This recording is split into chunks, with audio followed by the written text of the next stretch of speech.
The limousine idles outside the Ravenite Social Club on Mulberry Street like a black coffin on wheels. It's February 1971.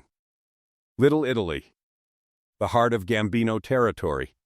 His name is Vincent the Collector Torino, made man. Gambino soldier, the kind of Italian who breaks black men's fingers for sport. 3 days ago, he walked into Frank Lucas's after-hours spot with an envelope. Inside that envelope, a bill for $100,000 a month. Protection money. The mafia tax on breathing in New York City. Vincent thought it was a collection. Frank Lucas treated it like a declaration of war. Now Vincent sits in the back of that limo, perfectly dressed in his $2,000 suit. Perfectly still. Perfectly silent. Because Vincent Torino is perfectly dead. Single bullet, back of the head, execution style. But that's not the message. The message is pinned to his lapel. Handwritten on yellow legal paper in Frank's neat country handwriting, "This is your protection money. I don't pay rent on my own empire." You need to understand what this means.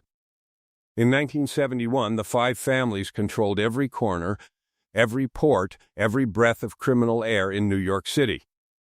You sold drugs, you paid tribute, you made money, you shared it.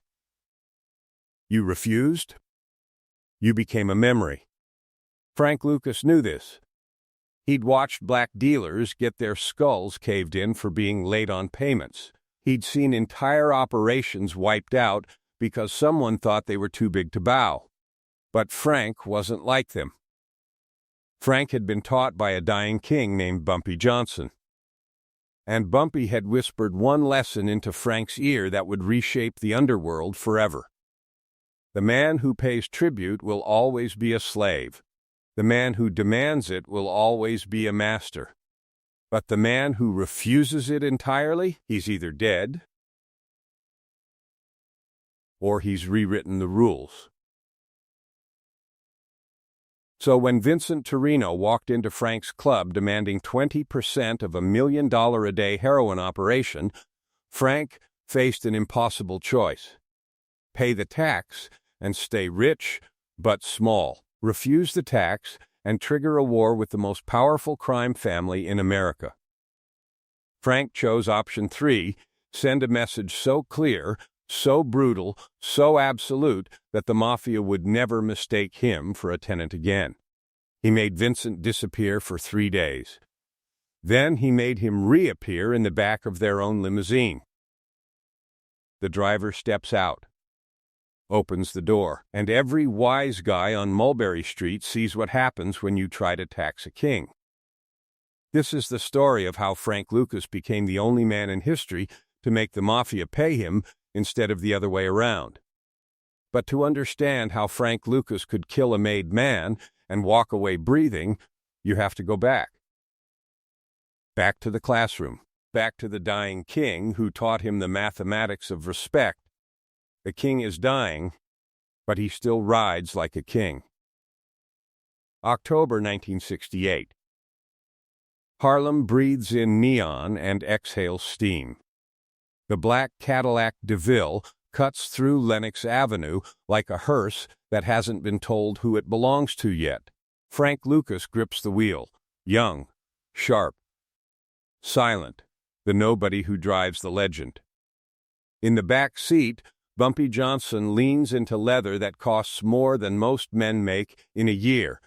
30 years on the throne, 30 years of making the impossible look easy. But his heart is failing, and every wise guy in New York can smell the blood in the water. They just left a meeting that should never have happened. Tony Provenzano, Genovese's underboss, sat across from Bumpy in a dim Italian restaurant and delivered the message with a smile that didn't reach his eyes. After Bumpy dies, tribute doubles. 20% becomes 40%. The Italians aren't negotiating, they're measuring the coffin. Bumpy said nothing during the meeting. He nodded, he smiled, he shook hands like a man accepting defeat. But Frank knows better. Silence is never surrender. Silence is strategy.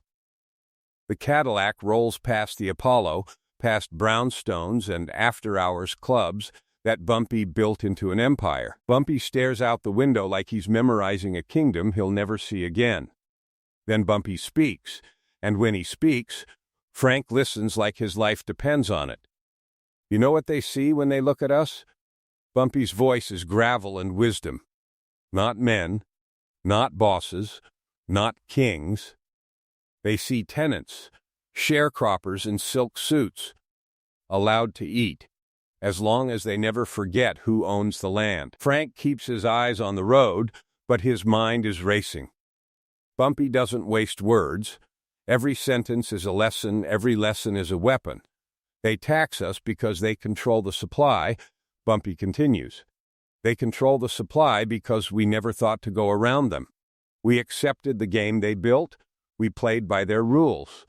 And their rules say we're tenants, not owners. The mathematics are brutal. Frank has run the numbers 1,000 times. The heroine starts in Turkey. Poppy fields under the same sun that shines on Frank's mama's corn back in North Carolina. From Turkey, it travels to Marseille. French labs. Chemists cook it, clean it, bless it. Then it hits the Italians, first port, second port, fourth cousin twice removed. Everybody takes a cut. Everybody takes a taste.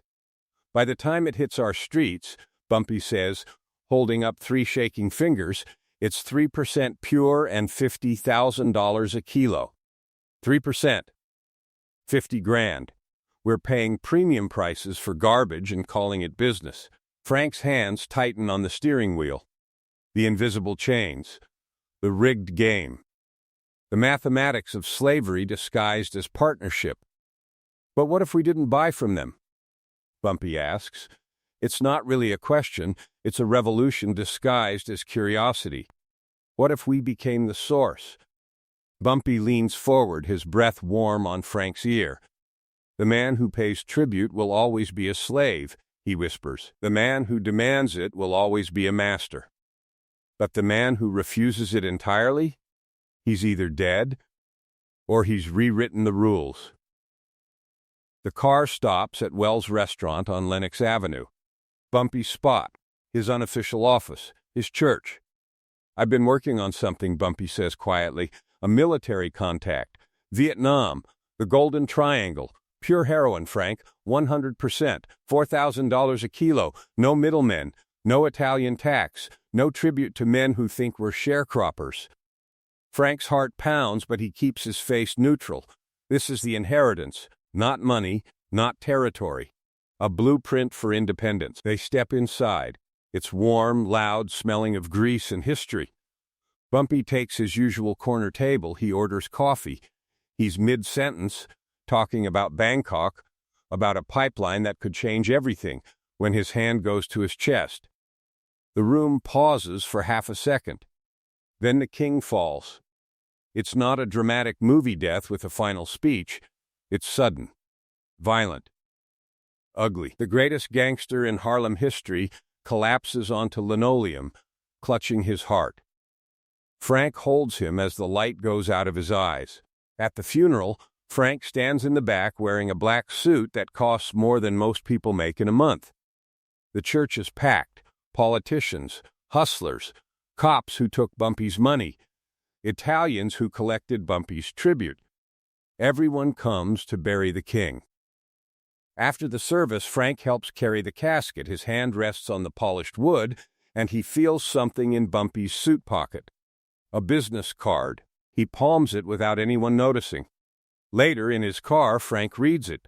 A name he doesn't recognize. An address in Bangkok. And on the back, in Bumpy's careful handwriting, 8 words that will change everything. The student becomes the teacher. Don't pay rent on your own empire. Frank Lucas sits in that car for an hour, holding a dead man's final lesson. The Italians think Bumpy's death means payday.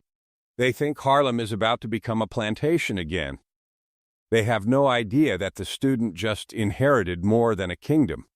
He inherited a revolution, and revolutions don't pay rent.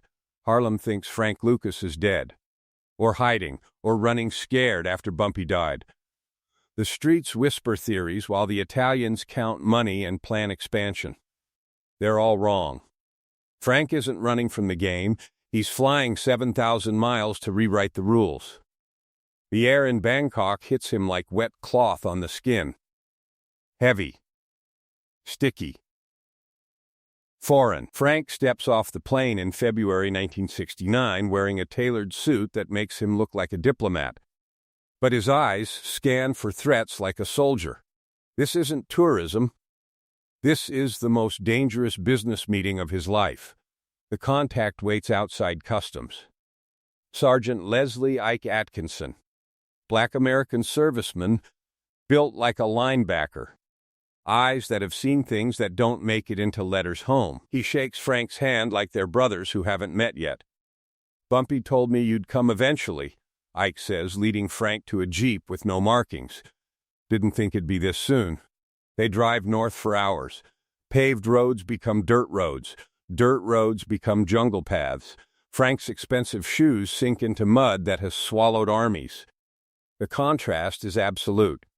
From Harlem's concrete canyons to Southeast Asian jungle in 48 hours. From steam grates to monsoon rain. From the Apollo Theater to villages where children carry rifles like toys. But the product makes every mile worth it. Ike leads Frank to a warehouse hidden under triple canopy jungle. Inside, Vietnamese chemists work over bubbling pots like alchemists, turning suffering into gold. They show Frank the heroin. Pure white powder. No cut. No stepped-on garbage. 100% purity. Frank takes a sample, tests it the way Bumpy taught him. It dissolves instantly on his tongue. No grit, no bitterness, just pure chemical silence. How much? Frank asks. $4,200 per kilo, Ike answers. Frank does the mathematics in his head. The Italians charge $50,000 for 3% purity. Frank can buy on 100% purity for $4,200. He can cut it to 10%, still triple the strength of Italian garbage, and sell it for prices the mob can't touch. The profit margin isn't just revolutionary, it's infinite. But buying the product is the easy part, moving it is the nightmare. How do I get it home? Frank asks the question that matters most. Ike smiles like he's been waiting for that exact question. He points through the warehouse window at a military airstrip. A cargo plane is being loaded with aluminum coffins. Flag draped. The boy's coming home. You ever notice something? Ike says. Cops search the brothers. They search the poor. They search the loud. But there's one thing they never search. The flag. The plan is brilliant and blasphemous in equal measure. The cadaver connection. Military cargo flights leave Vietnam daily, carrying bodies of American soldiers killed in action. Those flights don't get searched. Those coffins don't get opened. Military personnel handle them with reverence and speed. We sew the product into the body bags, Ike explains, not the bodies themselves, just the bags. The heroin flies military transport straight to East Coast bases. Your people collect the coffins for burial, you extract the product. Clean. Untraceable, untouchable. Frank stares at Ike for a long moment. This isn't just smuggling. This is using America's grief as a delivery system. It's the kind of plan that either makes you a genius or gets you executed for treason. 3 days later, Frank stands in a dim warehouse near the airfield, watching Vietnamese workers sew heroin into military-issued body bags with surgical precision. Each kilo wrapped in plastic, then cloth, then sewn into the lining. The tension is suffocating. One inspection ends everything. One curious military policeman. One drug dog. One bureaucrat who decides to check the weight. The cargo plane takes off from Ton Son Hut Air Base with 50 kilos of pure heroin sewn into body bags marked for North Carolina. Frank watches it disappear into the sky like a prayer with wings. 72 hours later, the call comes. The plane landed at Fort Bragg. Military personnel unloaded the coffins with full honors. Frank's cousins collected them for burial, extracted the heroin, trucked it to Harlem. Frank names it Blue Magic. The first batch hits the streets on a Friday. By Sunday, 12 people have overdosed, 3 dead, 9 hospitalized. The product is so pure that junkies used to 3% garbage are injecting 100% death. But something else happens. Word spreads through Harlem like wildfire. Junkies aren't scared, they're excited. That's the stuff that killed Big Jim. Get me 2 bags. By Monday, Frank's dealers can't keep Blue Magic in stock. The overdoses aren't a warning. They're advertising. Frank Lucas just proved the best product sells itself, even when it kills you, especially when it kills you. By 1970, Frank Lucas becomes the richest man nobody knows. While Nicky Barnes poses for New York Magazine in mink coats and mirrored glasses, grinning like a celebrity who wants the world to see his face, Frank Lucas wears gray suits from Brooks Brothers and drives a modest Chevy. Barnes throws parties where undercover cops take pictures. Frank eats dinner at home with his wife and counts money in windowless basements. Barnes wants to be famous. Frank wants to be forgotten. The difference isn't just style, it's survival mathematics. Frank operates like General Motors, pretending to be a family business. He doesn't hire street thugs with loud mouths and short lifespans. He brings his brothers up from North Carolina. Quiet country boys who understand work, loyalty, and the difference between respect and fear. They call themselves the Country Boys, and they run the tightest operation Harlem has ever seen.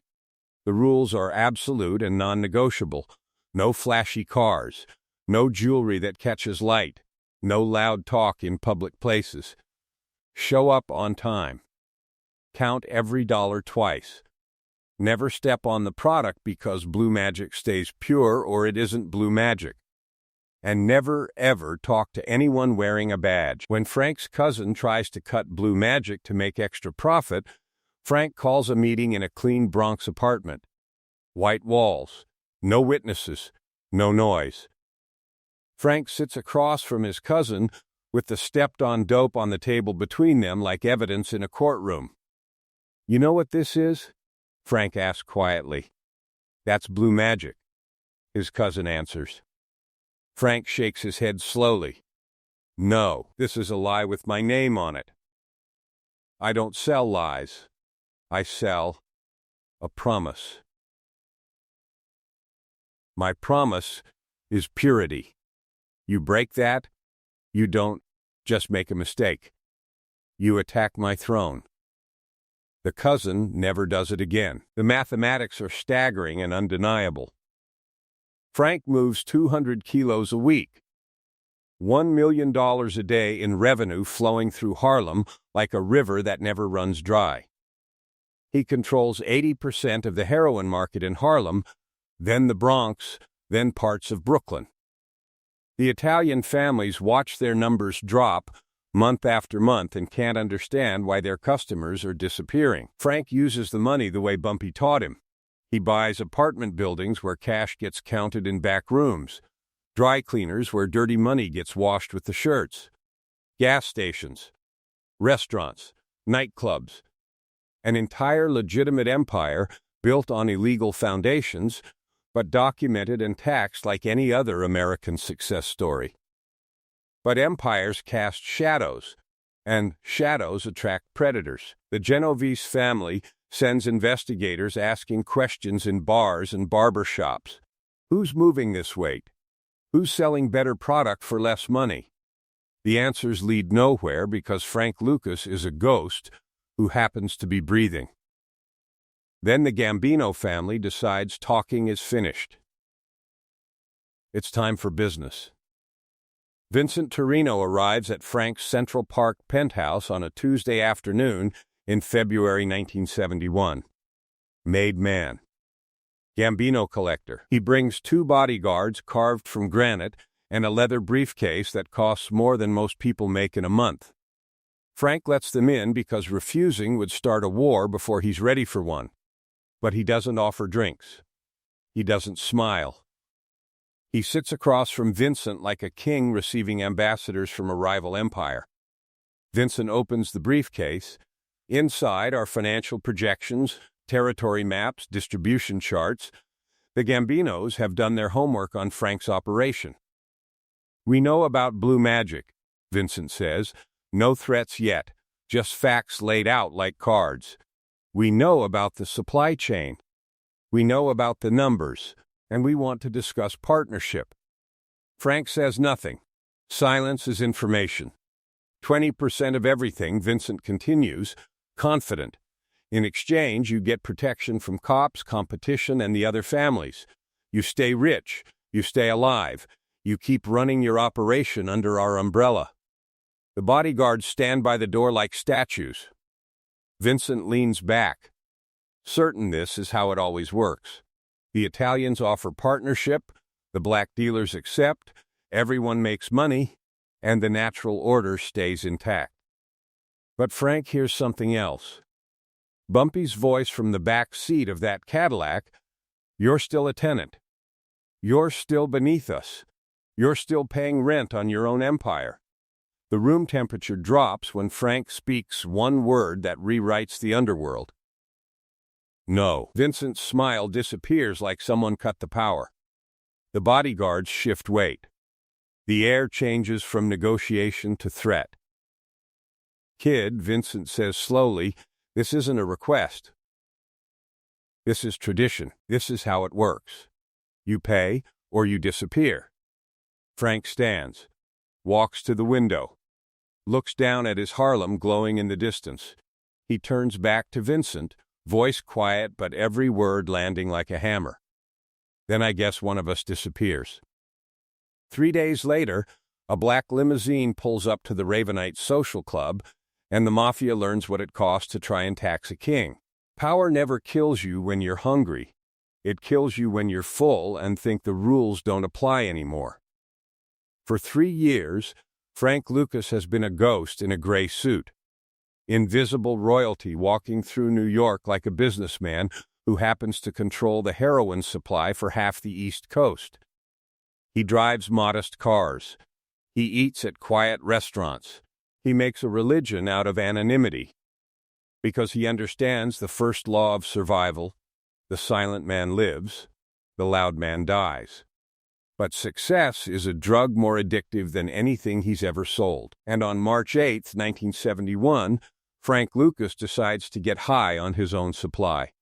Madison Square Garden. The fight of the century, Muhammad Ali versus Joe Frazier. 2 undefeated heavyweight champions colliding in a moment that transcends boxing and becomes mythology. Every seat occupied by power. Politicians who run cities, celebrities who define culture, mob bosses who control territories, police commissioners who pretend they don't see the mob bosses sitting 3 rows behind them. Frank Lucas has front row seats. Better than the mayors. Better than the Gambino underboss relegated to row 3. Better than the police commissioner who's supposed to be hunting men exactly like Frank. But the seats aren't the problem. The problem is the coat. $125,000 of chinchilla fur draped over Frank's shoulders like a throne made of dead animals. The matching hat sits on his head at an angle that says money, power, untouchable. His wife sits beside him in $50,000 worth of diamonds that catch arena lights and throw rainbows across their section. The coat isn't fashion. It's a declaration of independence. It says, I have more money than the Italians, more power than the politicians, and I'm done hiding. For one night, the king wants to wear his crown in public. 17 rows back, Detective Richie Roberts sits in cheap seats eating an overpriced hot dog. Roberts is the kind of cop nobody likes. Honest, relentless. The type who turned in nearly $1 million in unmarked bills instead of keeping it. His fellow cops think he's crazy. The criminals think he's dangerous. Both are right. Roberts scans the crowd through binoculars, cataloging faces, memorizing power structures. Then his eyes lock on Frank. A black man in a coat worth more than Roberts makes in 5 years sitting in seats that cost more than Roberts's car. "Who is that?" Roberts asks his partner. His partner squints, shrugs. "No idea. Maybe an entertainer?" But Roberts knows entertainers. He knows wise guys. This man is neither. And in a city where every major criminal has a file, being unknown while sitting in those seats wearing that coat means something terrifying. It means there's a king nobody's been watching. That question becomes a case file Monday morning. The investigation begins systematically. Roberts pulls every file on major Harlem dealers. Nicky Barnes grins from magazine covers. Every small-time hustler has a jacket thick with arrests. But the man in the chinchilla coat? Nothing. No arrests. No surveillance photos. No informant reports. Roberts starts from scratch. Surveillance teams camp outside Frank's Teaneck mansion. Wiretaps go up on phones connected to the country boys. Financial investigators trace money through dry cleaners, gas stations, and apartment buildings. The Special Investigations Unit builds the case slowly, like archaeologists uncovering a lost civilization. And Frank feels the walls closing in. His brothers start making mistakes, sloppy handoffs, nervous conversations on tapped phones. The country boys, disciplined and invisible for years, suddenly feel eyes everywhere. One cousin gets pulled over for a broken taillight and nearly bolts before remembering the rules. Another buys a flashy car that screams money. The machine is too big to hide now. Frank calls emergency meetings in clean locations. He tightens protocols. He reminds everyone that silence is survival. But it's too late. The coat shredded his invisibility cloak. Visibility made him vulnerable. And vulnerability in this business is a death sentence that just takes time to execute. The pressure builds like water behind a cracking dam. Frank can feel it in the way cops look at him now, in the hollow echo of wiretapped phone calls, in the way his wife asks if they should leave the country. He tells her no. Running is admission. Running is what tenants do when landlords come collecting. But deep down, Frank knows the mathematics have shifted. For 3 years, he played the game perfectly. Then he wore a coat to a boxing match and reminded the world that empires can't hide forever. Dawn breaks cold over Teaneck, New Jersey. Federal agents surround Frank's mansion in formation. Sledgehammers wait by the door. The king is about to fall. But the real question isn't whether Frank will be arrested. The real question is whether he'll stay loyal to the code that made him, or break it to save himself. The sledgehammers hit the door at 5:47 in the morning, and the sound echoes like the death of a dynasty. Federal agents pour into Frank's Teaneck mansion like a flood that's been building pressure for years. They tear the place apart with surgical violence. Mattresses cut open. Walls gutted. Even the foundation gets interrogated because they know Frank Lucas doesn't hide money in obvious places. Behind a false wall, wrapped in plastic like the heroin bricks that built this empire, they find $584,000 in cash. It's not all the money. It's barely a fraction. But it's enough to tell the truth about the businessman from North Carolina who never seemed to have a job. Frank is walked out in handcuffs while neighbors peek through curtains. The invisible king is finally visible, wearing prison jewelry on his wrists. The charges read like an indictment against ambition itself, running the largest heroin operation in American history. Conspiracy, racketeering. 70 years in federal prison. No parole, no appeals. A life sentence delivered through paperwork instead of bullets. But the story doesn't end in a cell. It ends in a choice that splits Frank's soul down the middle. In a cold interrogation room with fluorescent lights that make everything look dead, Detective Richie Roberts sits across from the man he's been hunting for years. Roberts doesn't look victorious. He looks tired, like someone who just won a war and realized the victory cost more than the defeat. "They want more than your operation," Robert says quietly. "They want the cops who enabled it. They want the Italians who thought they owned you. They want the whole corrupt machine. The deal is simple and devastating. Cooperate and get a reduced sentence, or stay loyal to the code and die behind bars watching other men divide your empire." The government doesn't just want Frank Lucas. They want to detonate the entire system that made blue magic possible. Frank stares at the metal table for a long time. In his mind, he hears Bumpy's voice from the back seat of that Cadillac. He sees Vincent Torino's face when he said no to the mafia tax. He remembers the limo pulling up to the Ravenite Social Club with a dead collector in the back seat. The code says you never talk. You take your weight. You protect your people. You die with your secrets intact because loyalty is the only currency that survives prison. But Frank realizes something in that cold room that changes everything. The game didn't protect him.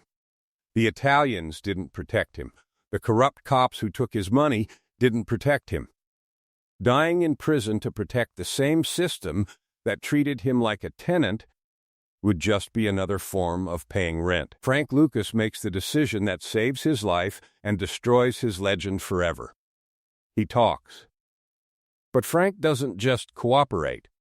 He detonates the entire corrupt ecosystem like a man who realizes if he's going down, he's taking the whole rotten structure with him. He exposes 3/4 of the Special Investigations Unit as thieves who stole drugs from evidence rooms and sold them back to dealers. He reveals which cops were on the mafia payroll, collecting protection money while pretending to enforce the law. He destroys the French Connection supply chain that the Italians thought was untouchable by naming every supplier, every route, every corrupt official who made it possible. The result is unprecedented and devastating. 75 corrupt police officers indicted. Multiple mafia families crippled as their supply chains collapse overnight. An entire system of corruption exposed on national television. Frank doesn't just rat on his crew, he burns down the temple and walks out through the flames. Frank serves only 5 years.